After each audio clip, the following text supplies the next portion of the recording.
want to leave my sales career of 15 years, but I had to for a few reasons. One of which being that the job required a lot of driving, and I'm a terrible driver.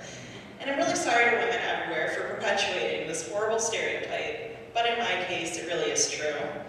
And I think that my driving trauma goes all the way back to when I was an intern on the Free Beer and Hot Wings morning show. Yeah, and it was a great experience. At the time that I was there, Eric Zane was one of the hosts, and he got to work late one morning and parked his car on the curb in front of the building. And apparently it was my responsibility as the lowly intern to move his vehicle to the right parking lot. And, you know, I didn't know at the time that I was a horrible driver, but I knew for sure that I wasn't qualified to take on this task. And I was sweating bullets the whole time, thinking that I was driving this millionaire radio show host's expensive, luxurious vehicle. Years later, I found out it was a Dodge Neon. The stakes were not that high.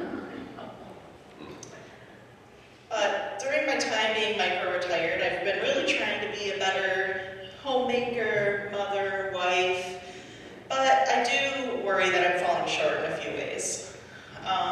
For example, I cannot figure out how to do laundry in a way that prevents my entire family from being covered head to toe in static electricity all day, every day. I'm told dryer sheets would fix this problem for me, but I just cannot allow myself to spend $5.75 on a pack of 30 little sheets that smell like fake Mountain Breeze. And besides, I told you I was micro-retired. I can't afford that. And the static electricity problem has gotten so bad that my husband and I can't even kiss goodnight anymore. We just lean in and electrocute each other's lips and then promptly fall asleep. I'm really excited, however, to also tell you about some of the ways that I wish that I was doing better at home. Another one is that I wish that I could convince my kids that watching a movie on our 50-inch TV screen is better than watching a YouTube Kids video on my 6-inch iPhone.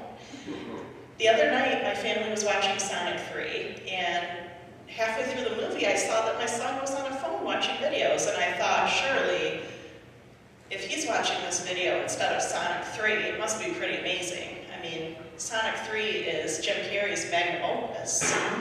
And I look, and he is watching like Windows 98 era CGI videos of like different types of vehicles getting smashed and shredded, and I'm like, we have Disney Plus, we have Pixar, you don't have to live like this.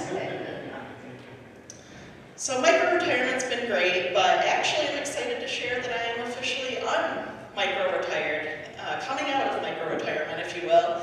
I started working as a paraprofessional for like an assistant teacher at an elementary school, and it's been really wonderful. You know, instead of unemployed and aimless, now I'm underpaid with purpose. And I really love my job. I love the kids and the school and the teachers. And, you know, I love how some of the teachers will get out there and run around with the kids and play in the dugout and all that stuff, but I'm not remotely athletically motivated, and they're starting to figure that out. The other day at recess, a kid came up to me and he was like, Mrs. Brandt, come quick. And I was like, I am not going to go quick. And sure enough, he darts off into the horizon thinking that I'm going to follow him at the speed of light, and he would be disappointed if he looked over his shoulder and saw me following behind leisurely. And to my shock, of course, when we get there, they've already changed the rules of Gaga Ball 3 different times, and Sally, the girl who was upset about the whole thing, she's reinventing herself on the monkey bars. And I really applaud her for that, reinventing herself. I, on the other hand, have been wearing the same jean jacket to all of my shows.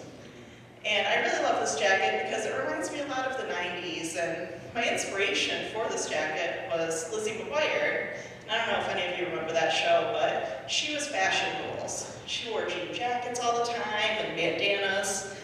And I was always jealous that she got to wear bandanas because they weren't allowed at my school. So you're telling me that you're worried this dweeby little youth group geek is in a gang?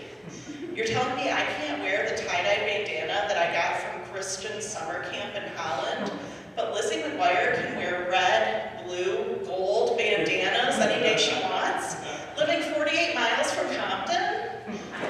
It's not right. You know, there's a few fashion accessories from the 90s I considered including in my wardrobe, but there's a few that I was sure I didn't want to bring back. Like the stretching choker necklaces, those little gel bracelets that I found out later each color had like a secret naughty meaning. And then mood rings, which were really popular in the 70s, 90s, but not today so much. I think this generation thought, no thanks, I don't need a cheap ring to tell me I'm anxious and depressed. I'm Melissa Brand, thanks you guys.